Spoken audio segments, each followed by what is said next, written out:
Selamat malam saudara, TVRI kembali dengan siaran berita. Kabinet Reformasi Pembangunan hari ini mengakhiri rapat paripurna dan Presiden B.J. Habibie lusa akan menyampaikan laporan pertanggungjawabannya di depan MPR.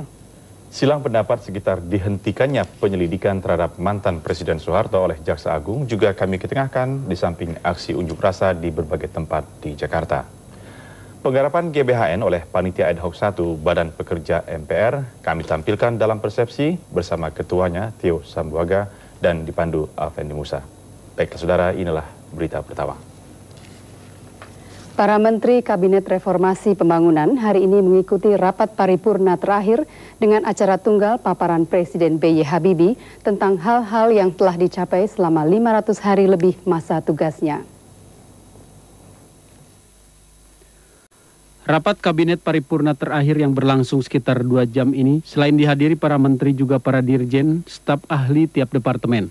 Selain itu hadir pula pimpinan lembaga tinggi negara seperti Ketua Mahkamah Agung, Ketua BPK, dan Ketua DPA. Acara Presiden membacakan hal-hal yang dihimpun dari laporan para menteri itu, menurut Menteri Penerangan Muhammad Yunus, suasananya memang lain, semacam pidato perpisahan, karena pada tanggal 14 Oktober lusa, Presiden B.J. Habibie sudah akan memberikan laporan pertanggungjawabannya di depan MPR. Dalam akhir paparannya, Kepala Negara menurut Menpen menyampaikan terima kasih kepada berbagai pihak. Pidato Bapak Presiden tadi menyampaikan terima kasih kepada seluruh Kabinet dan lembaga tinggi negara atas semua kinerjanya, karena apa yang telah dicapai merupakan hasil bersama. Saya kira sudah sering sekali diungkapkan oleh beliau bahwa apa yang telah dicapai oleh negara kita pada saat ini bukan hanya merupakan kinerja dari pemerintah saja, tapi merupakan sinergi dari seluruh lembaga dan juga termasuk rakyat Indonesia. Dan sering dikatakan termasuk yang suka demo-demo itu, jadi juga memberikan masukan-masukan itu ya. Dalam penyampaian hal-hal pada buku berupa fakta dan data selama 512 hari itu, menurut Menpen ada keharuan ketika Presiden B.J. Habibie menyampaikan bagaimana ia memulai menata negara ini pasca reformasi secara bertahap. Namun diakuinya masih banyak yang harus diperbaiki. Saudara, dikeluarkannya SP3 atau Surat Pemberhentian Penyelidikan terhadap mantan Presiden Soeharto oleh Jaksa Agung mendapat tanggapan para anggota Dewan dan Majelis yang tengah mengikuti jalannya sidang umum MPR DPR RI. Ketua MPR RI Amin Rais yang ditemui usai memberikan sumpah dan janji anggota MPR RI susulan hari ini di gedung MPR DPR RI Jakarta menyatakan SP3 yang diberikan kepada Soeharto itu baru 2% dari seluruh masalah yang mengemuka di publik. Mengenai dugaan korupsi di berbagai lapangan yang lain yang juga sangat banyak, itu kan belum diperiksa, belum diusut, belum disidik, belum investigasi secara hukum. Jadi saya kira ini hanyalah mungkin 2% dari seluruh masalah yang sudah bisa dikemukakan ke publik itu. Sementara Ketua DPR RI Akbar Tanjung mengatakan, apa yang disampaikan oleh Jaksa Agung harus dipelajari secara mendalam, namun harus dipertanggungjawabkan kepada MPR. Dikeluarkannya SP3 itu menurut Akbar Tanjung, selain dapat berpengaruh terhadap pencalonan B.J. Habibie sebagai presiden, juga dapat dianggap pemerintah tidak bersungguh-sungguh dalam kasus tersebut. Di tempat terpisah, seusai peluncuran buku karya Muhammad Jumhur Hidayat berjudul Jujur Terhadap Habibie di Jakarta siang tadi, mantan Hakim Agung Bismar Siregar menyambut baik penghentian penyelidikan perkara mantan Presiden Soeharto karena kasusnya harus dilihat secara menyeluruh. Saya tidak ingin Pak Harto diadili. Saya tidak ingin Pak Harto masuk penjara. Saya termasuk orang yang berkata, tapi saya juga tidak ingin untuk berkata Pak Harto itu tidak bersalah karena itu dihentikan mengenai penyidikannya. Ya kita harus bisa menerima saja itu satu fakta gitu, bahwa hukum dengan politik satu hal yang berbeda. Kalau pendekatannya secara politik, saya rasa sangat banyak orang yang bisa diadili begitulah. Politik dulu baru hukum gitu. Tapi Pak Habibie memilih hukum dulu begitu. Itu yang bagian dari kejujuran juga saya rasa. Sementara itu Ginanjar Kartasasmita ketika ditanyai wartawan tentang pencalonan dirinya menjadi wakil presiden dari Partai Golongan Karya, menyatakan dirinya telah menolak untuk dicalonkan. Kalau saya tidak bersedia dicalonkan dan tidak ada pemikiran ke arah itu, ya berarti kan upaya ke arah itu tidak ada. Kalau upaya ke arah itu tidak ada, ya timnya nggak ada. Nggak ada tim sama sekali di dalam Golkar. Adanya isu dirinya atau Marzuki Darusman dicalonkan menjadi wakil presiden dari Partai Golkar, menurut Ginanjar Kartasasmita, itu hanya upaya kelompok tertentu untuk memecah belah partainya. Sementara itu, menurut pakar politik Dr. Afan Ghaffar, mekanisme evaluasi terhadap pertanggungjawaban presiden belum jelas dan belum ada ketentuan hukumnya. Menurut Afan Ghaffar, sebaiknya anggota-anggota MPR memberikan catatan-catatan apa yang positif dan negatif, baru kemudian memberikan sikap apakah Presiden B.Y. Habibie dapat didukung kembali atau tidak dalam pencalonan presiden.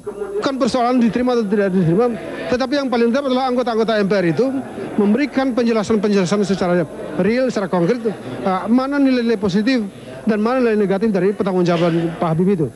Presiden Habibie. Dan kemudian dari situ akan memberikan evaluasi. Apakah memang Pak Habibie itu sangat pantas jadi presiden lagi atau tidak. Lebih lanjut, Afan Ghaffar menilai salah satu hal yang menonjol selama kepemimpinan Presiden B.Y. Habibie adalah dalam bidang politik, seperti pelaksanaan pemilu dan penegakan hak asasi manusia. Namun dalam bidang hukum terpuruk. Setelah melalui penyelesaian berbagai masalah, 41 anggota MPR dan 2 anggota DPR RI akhirnya diambil sumpah dan janjinya dengan dipandu oleh masing-masing Ketua MPR RI Amin Rais dan Ketua DPR RI Akbar Tanjung.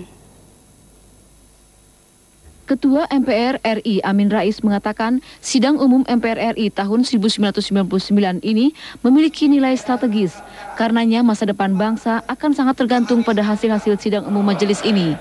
Menurutnya, majelis bukan saja berwenang untuk menentukan ketetapan baru, tetapi juga berwenang melakukan koreksi terhadap berbagai putusan majelis yang tidak sesuai lagi dengan jiwa dan semangat reformasi. Mengenai adanya isu kontroversial pada pemilihan anggota MPR RI utusan daerah ini, Amin Rais mengatakan, kita harus menghormati hasil-hasil yang telah ditetapkan. Meski muka-muka lama masih mewarnai pengambilan sumpah dan janji susulan anggota MPR RI ini, namun mereka berjanji akan terus memperjuangkan aspirasi daerahnya. Saya masuk ke sini untuk kembali memperjuangkan bahagian resources ekonomi kita yang tertinggal selama ini, yaitu masalah-masalah ekonomi kelautan atau ekonomi maritim yang berbasis pulau-pulau kecil dan kota-kota pantai. Sebagai utusan daerah Lampung memang sangat kompleks yang harus kita ajukan. Terutama masalah pariwisata juga sangat baik kesempatan kelautan, dan terutama masalah intern, masalah tumpang tindih tanah. Dan aspirasi itu untuk secara Pancasilais untuk kerakyatan. Sementara itu, usai mengambil sumpah dan janji susulan 2 orang anggota DPR, yakni Markus Mali dari Partai Demokratik Katolik, daerah pemilihan Irian Jaya, dan Prabowo Sutejo dari PNI Front Marhaenis, daerah pemilihan Jawa Tengah, Ketua DPR RI Akbar Tanjung mengatakan, dengan masuknya 2 orang anggota DPR RI ini, maka lekaplah ke 500 orang anggota DPR RI. Ketika ditanyai mengenai aspirasi daerah yang perlu dicermati saat ini, salah seorang anggota DPR RI, Prabowo Sutejo, mengatakan yang harus diperjuangkan oleh kalangan anggota Dewan adalah masalah pemberdayaan ekonomi rakyat. Nah, bagaimana caranya membangun ekonomi yang sehat, yang tidak sesuai, yang tidak meniru pembangunan pada zaman Orde Baru, tapi betul-betul memasyarakat. Jadi dalam hal ini pembangunan ekonomi kerakyatan itu harus dibangkitkan.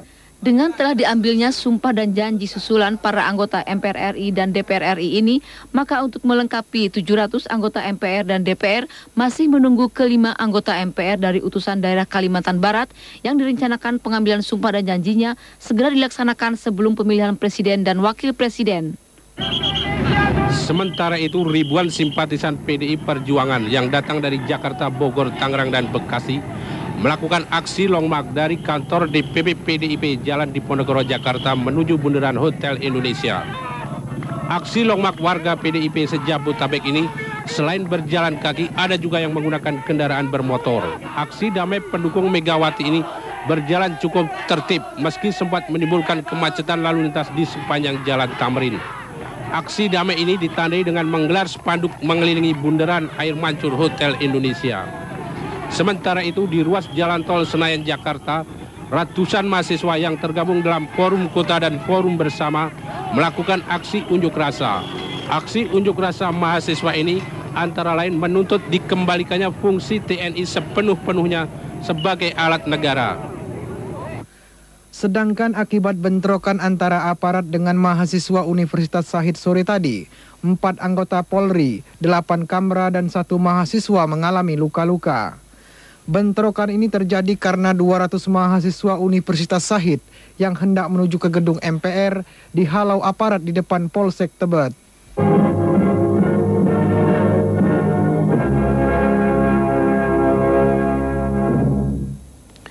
Panitia Ad Hoc 1 Badan Pekerja MPR yang membahas GBHN dalam rapat plenonya sore tadi mendengarkan dan mensinkronkan hasil rumusan dan pembahasan dari kelompok-kelompok. Ketua PAS 1 Tio Sambuaga mengatakan nuansa reformasi sangat menonjol di dalam GBHN ini baik dari segi format maupun dari segi substansi. Nuansa reformasi terlihat dan tersirat pada demokratisasi kehidupan politik dan pembangunan ekonomi yang bertumpu pada pemberdayaan masyarakat. Anggota PAS 1 Utusan Golongan Sutrisno Iwantono mengatakan ada kesepakatan kelompok-kelompok dalam PAS 1 untuk melakukan koreksi kekuasaan yang terlalu luas di skala bidang dan memberikan bobot yang lebih besar pada bidang perekonomian kerakyatan. Di kelompok C yang membahas masalah ekonomi itu sudah terakomodasikan dengan memberikan bobot yang lebih besar terhadap pengembangan ekonomi kerakyatan yang sifatnya itu mengikuti mekanisme pasar tetapi harus berkeadilan dengan mengutamakan usaha kecil, menengah dan koperasi sebagai satu kekuatan real yang ada di masyarakat. Panitia Ad Hoc PAS 1 Badan Pekerja MPR yang terbagi dalam kelompok A, B, C, D sudah membangun rancangan naskah utuh dari GBHN. Saudara, kandungan atau uraian dari isi garis-garis besar haluan negara GBHN yang sebelumnya syarat dengan retorika, kini sudah bukan zamannya lagi. GBHN kali ini singkat, padat, dan jelas. Demikian dikatakan Ketua Panitia Ad Hoc 1 Badan Pekerja MPR, Tio L. Sambuaga, melalui persepsi yang dipandu Afendi Musa berikut ini.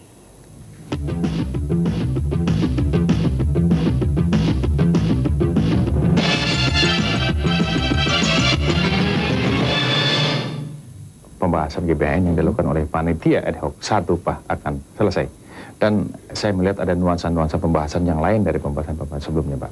Nah, apakah ini memang tuntutan dari tuntutan masyarakat yang ingin pembahasan-pembahasan yang berlangsung di sidang umum MPR lebih terbuka? Bagaimana menurut Bung Tio? Ya, memang sejak kita bertugas PAS 1 ini tanggal 8 yang lalu dan sebelumnya Badan Pekerja tanggal 6 itu terasa benar suasana keterbukaan dan suasana demokratis di dalam pembahasan di PAS 1. Tapi dengan gaya seperti itu jadi agak lambat atau bagaimana, Pak? Oh ya tidak, malah itu relatif soal lambat atau cepat.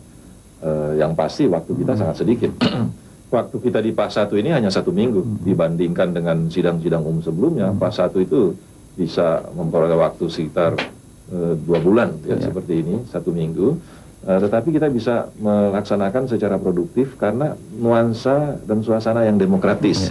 Ini saya kira memang ya ini sejalan dengan tuntutan reformasi dan saya kira kesadaran. Waktu 1 minggu apakah tidak mengurangi kualitas dari bahasan atau kualitas dari GBHN yang akan dihasilkan oleh PAS 1 ini, Pak? Yang kami rasakan tidak, karena ternyata masing-masing fraksi, ya, fraksi partai politik maupun utusan golongan, ya, serta juga dari TNI itu ternyata sudah mempunyai konsep-konsep, gitu, gagasan-gagasan yang tertuang secara sistematis dan kualitatif, sehingga demikian juga masukan-masukan dari masyarakat yang kita terima, baik yang melalui komunikasi surat maupun datang ke Badan Pekerja.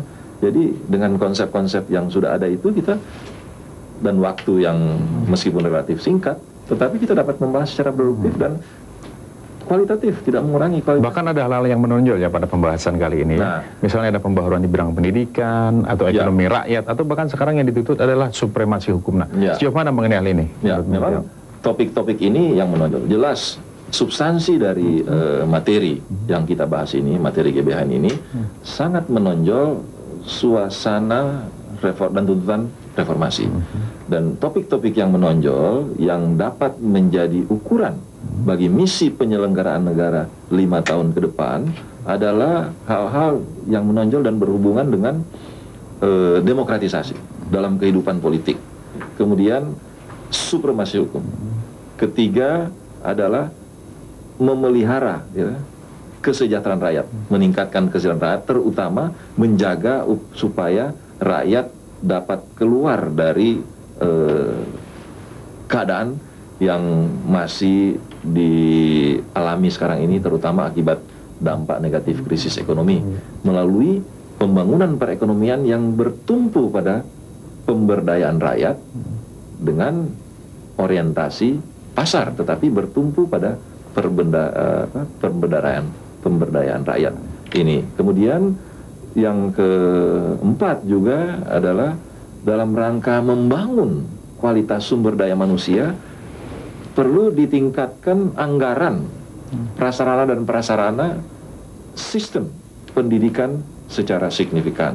Ini hal-hal yang menonjol, di samping juga sudah tentu nuansa-nuansa yang melekat terhadap isu dan tuntutan reformasi, seperti umpamanya hak asasi barangkali ya, hak asasi manusia, ya, kemudian checks and balances di dalam sistem kekuasaan, pemisahan kekuasaan secara jelas antara lembaga-lembaga yudikatif, eksekutif, ya, dan legislatif, dan berjalannya mekanisme checks and balances.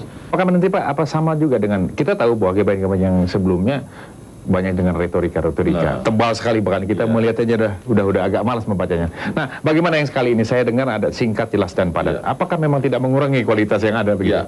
Dari segi format memang naskah yang kita siapkan, yang telah kita rumuskan itu patokannya, dan sekarang sudah hampir selesai, itu singkat, padat, tetapi jelas. Jelas dalam arti memberikan pesan-pesan, gitu. Amanat kepada penyelenggara negara secara jelas apa yang diamanatkan dalam rangka melaksanakan penyelenggaraan negara dan pembangunan nasional 5 tahun ke depan.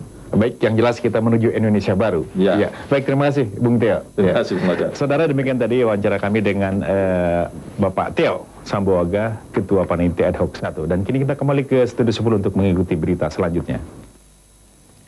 Sudah, Dewan Pengurus Pusat Perwakilan Umat Buddha Indonesia DPP Walubi minta kepada anggota MPR RI utusan golongan agar dibentuk Direktorat Jenderal Agama Buddha dan mengubah undang-undang perkawinan yang dinilai sangat merugikan umatnya. Ketika melakukan hearing dengan anggota MPR RI utusan golongan yang dipimpin Marzuki Usman di gedung MPR DPR RI Jakarta, DPP Walubi memberikan beberapa masukan bidang GBHN yang berkaitan dengan agama Buddha. Menurut Ketua Walubi Oka Diputra, umatnya minta kepada anggota MPR RI utusan golongan untuk memperjuangkan aspirasi mereka seperti halnya pembentukan Direktorat Jenderal Agama Buddha. Pihaknya juga minta agar dasar hukum perkawinan dan dasar hukum catatan sipil dirubah karena dinilai sangat merugikan umatnya. Misalnya, bagi seorang yang warga negara keturunan Tionghoa misalnya, dia tidak boleh menjadi pembantu pencatat perkawinan. Pemerintahan yang akan terbentuk akan bersikap betul-betul adil, demokratis, dan menghormati hak-hak asasi manusia. Walubi juga mengharapkan agar dihilangkannya pelarangan bahasa Mandarin di sekolah-sekolah dan pada buku bacaan, serta memperbolehkan dilakukannya perbaikan rumah ibadah umat Buddha di mana selama ini tidak boleh dilakukan. Ini kan untuk anak cucu. Orang rela berkorban, susah ekonomi, khawatir kacau. Kita telah kehilangan anak-anak terbaik bangsa kita. Keluarga teman kita kehilangan anaknya. Kita sudah memilih dengan hati, bukan dor-doran, duit-duitan, atau tipu-tipuan. Presiden B.J. Habibie menyampaikan terima kasih dan penghargaan yang tulus kepada masyarakat dan pemerintah daerah Nusa Tenggara Timur karena di tengah keterbatasan yang ada bersedia menerima pengungsi Timor Timur. Ungkapan terima kasih dan penghargaan yang tulus dari Presiden itu disampaikan Menko Kesra dan Taskin Haryono Suyono seusai diterima Presiden di Jalan Patra Kuningan, Jakarta semalam. Kedatangan Menko Kesra dan Taskin bersama Gubernur Nusa Tenggara Timur ini untuk melaporkan penanganan dan pemulangan pengungsi Timor Timur. Menurut Menko Kesra dan Taskin, Presiden mengharapkan agar masyarakat Nusa Tenggara Timur dan pengungsi Timor Timur dapat membangun suasana akrab sehingga tercipta kerukunan di wilayah itu. Bapak Presiden atas nama seluruh rakyat Indonesia sangat bersyukur dan mengucapkan terima kasih kepada Bapak Gubernur NTT dengan seluruh jajarannya dan juga dengan rakyat NTT yang telah memberikan sambutan yang demikian baik terhadap kebijaksanaan pemerintah ini menerima para pengungsi. Sangat besar sekali daya dorong yang diberikan oleh Bapak Presiden bahwa justru masyarakat Nusa Tenggara Timur yang pada hakikatnya suatu suasana kemiskinan yang sangat miskin untuk bisa menolong orang yang memohon pertolongan, ini dia sudah dapat lakukan itu, dan ini kami sampaikan bahwa ini karena bagian daripada kebersamaan. Hingga saat ini sekitar 60 hingga 70% pengungsi ingin pulang ke Timor Timur. Tetapi pemerintah bersama Badan PBB yang menangani masalah pengungsi, UNHCR, baru dapat memulangkan sekitar 800 pengungsi dari jumlah lebih dari 260.000 pengungsi yang diperkirakan berada di Nusa Tenggara Timur. Sehubungan dengan adanya pemekaran wilayah yakni 3 provinsi dan 32 daerah tingkat 2, maka diharapkan paling lambat dalam 1 tahun sudah ada wakil-wakilnya yang duduk di MPR RI. Menteri Dalam Negeri Faisal Tanjung mengatakan bahwa 32 pejabat pelaksana harian daerah tingkat 2 dan tingkat 1 yang baru dilantik ini harus dapat bekerja dengan sungguh-sungguh sehingga dalam waktu 6 bulan sudah dapat dilaksanakan pemilihan umum lokal. Sementara itu di sela-sela pelantikan pejabat PLH, Dirjen Poat Rias Rashid mengatakan tidak ada alasan untuk menunda wakil-wakil rakyat daerah yang baru dimekarkan ini untuk duduk di MPR RI, asalkan sudah dilaksanakan pemilihan umum lokal yang demokratis dan tidak bermasalah. Karena memang kita harus realistis ya, bahwa MPR ini kan bukan hanya sekarang. Tahun depan ada sidang MPR. Nah, saya kira dalam masa itu harus diisi. Para wakil daerah yang ikut dalam pelantikan hari ini juga sangat sependapat dengan Dirjen Poat terhadap penambahan utusan daerah yang duduk di MPR RI. Itu otomatis itu hak mereka karena sudah resmi kan jadi kabupaten, resmi jadi provinsi, resmi jadi kota madya. Jadi berarti mereka punya hak sebagaimana kabupaten-kabupaten yang lainnya. Pejabat Bupati Pulau Buru F. Sanghaji mengatakan bahwa beban tugas yang baru adalah tidak ringan, sebab segala sesuatu harus dikondisikan sesuai dengan aspirasi masyarakat. Sebagai seorang pegawai negeri, saya akan menjalankan tugas dengan sebaik-baiknya, insya Allah ya. Jadi yang pertama sekali itu harus ada staff, ya staff. Nah, staff yang akan mendukung pelaksanaan daripada tugas beta di sana, tugas saya di sana, ya. Dalam acara pelantikan ini, Forum Solidaritas Masyarakat Pulau Buru FSMPB mengharapkan agar para pejabat sementara yang baru dilantik ini betul-betul dapat memperhatikan aspirasi rakyat yang sesungguhnya tanpa ada paksaan ataupun keinginan sesaat. Pakar ekonomi yang juga Deputi Gubernur Bank Indonesia Anwar Nasution mengatakan siapapun yang menjadi presiden yang terpenting bisa menyehatkan ekonomi nasional Indonesia. Masalah kepercayaan merupakan hal yang mendasar karena mengganggu jalannya roda perekonomian nasional. Di sela-sela peresmian Jaringan Usaha Mandiri Indonesia JUMI, Anwar Nasution bahkan menegaskan stagnasi pemerintah dalam beberapa bulan ini menyebabkan upaya penyehatan terhambat. Kepada wartawan, Anwar Nasution juga menyatakan siapa saja yang duduk di pemerintahan yang terpenting dapat mengembalikan kepercayaan pasar. Nah, itulah yang harus dikembalikan oleh pemerintah yang akan datang itu, ya. Kepercayaan masyarakat dalam negeri, Anda ini, kita semua ini, dan juga pihak internasional. Ini yang saya kira sangat penting. Deputi Gubernur Bank Indonesia Anwar Nasution tetap optimis kepercayaan ini segera pulih seiring dengan terpilihnya Ketua MPR dan DPR yang baru. Kalangan dunia usaha dan produsen yang selama ini menghasilkan produk berorientasi ekspor sudah saatnya melakukan diversifikasi pasar dan produk untuk meningkatkan kinerja ekspor yang dinilai masih relatif rendah. Sekitar 90% produk ekspor non-migas Indonesia selama ini baru mampu menembus pangsa pasar di 25 negara. Selain itu, komoditas ekspor unggulan Indonesia hanya didominasi 23 jenis komoditi. Karenanya, kalangan dunia usaha dan produsen yang selama ini menghasilkan produk berorientasi ekspor sudah saatnya melakukan diversifikasi pasar dan produk. Pada kegiatan pameran mebel di Jakarta, permintaan produk Indonesia dari luar negeri cukup tinggi. Hal ini terlihat pada transaksi selama pameran yang mencapai sekitar 6 miliar rupiah. Selama pameran ini transaksi sekitar 6 miliar. Ada dari Afrika, Afrika Selatan ada. Ya sebagian besar dari Filipina itu, Pak. Untuk memperbaiki iklim usaha di sektor real dan jasa, pemerintahan baru nanti dituntut sesegera mungkin menciptakan rasa aman dan menumbuhkan kepercayaan masyarakat dalam dan luar negeri, mengingat peluang Indonesia untuk meningkatkan kinerja ekspor yang selama ini dinilai relatif rendah sebenarnya cukup besar, mengingat potensi sumber daya alam dan manusia yang relatif banyak dan hampir merata di semua wilayah. Saudara, Jakarta esok hari diperkirakan berawan. Bagaimana cuaca di kota-kota lainnya? Kita simak perakiraan cuaca umum Indonesia yang kami terima dari Badan Meteorologi dan Geofisika, berlaku besok mulai pukul 7 waktu Indonesia Barat.